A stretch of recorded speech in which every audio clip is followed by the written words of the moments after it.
Hello everyone, in the first part of this video I show you how to install a second backup camera that works when the tailgate is open. So in this video I'm gonna show you how I did the wiring and switch setup. First of all, welcome back. If you are not subscribed to my channel, I invite you to subscribe so you don't miss any of my future videos. I'm really happy with this installation and still working as expected without any issues.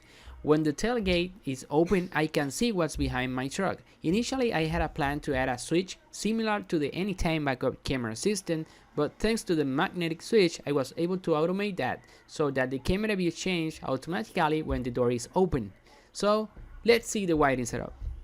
The new camera has two connections, one for the video and one for the power. My new camera is 12 volts and the factory camera is 6 volts only.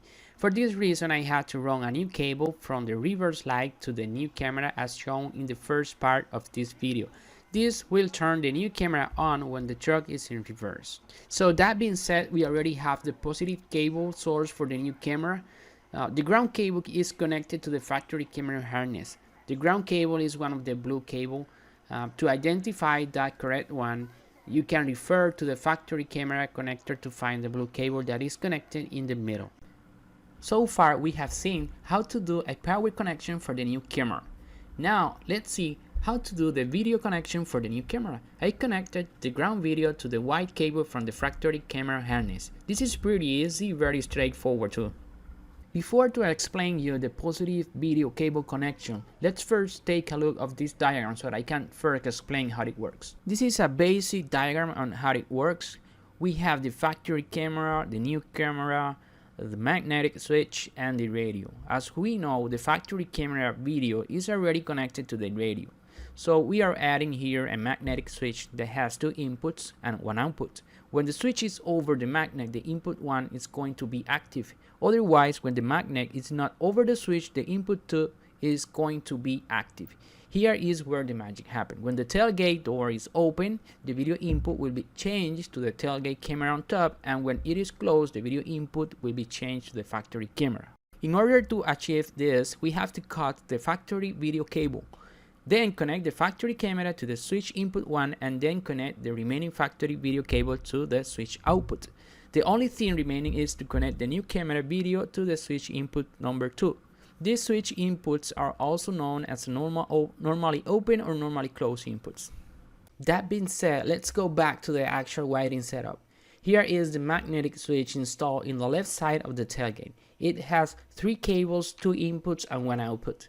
The gray cable is connected to the factory harness positive video cable, and the brown cable is connected to the new camera positive video cable, and the black cable is connected to the factory camera video positive cable. Okay, now let's trace these 3 wires from the source to the switch. Here is the new camera positive video cable all the way to the switch connected to the brown cable.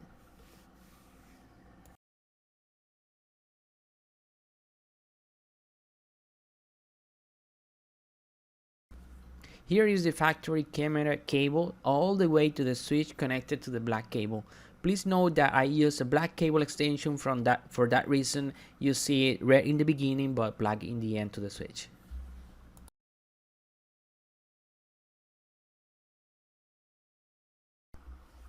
And finally, here is the harness positive video cable.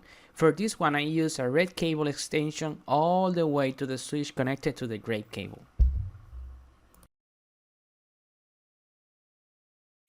So now that we have all the wiring set up, let's take a look at the switch installation.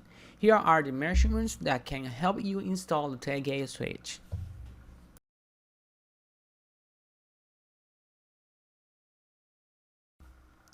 And also here are the measurements that can help you install the magnet in the right position.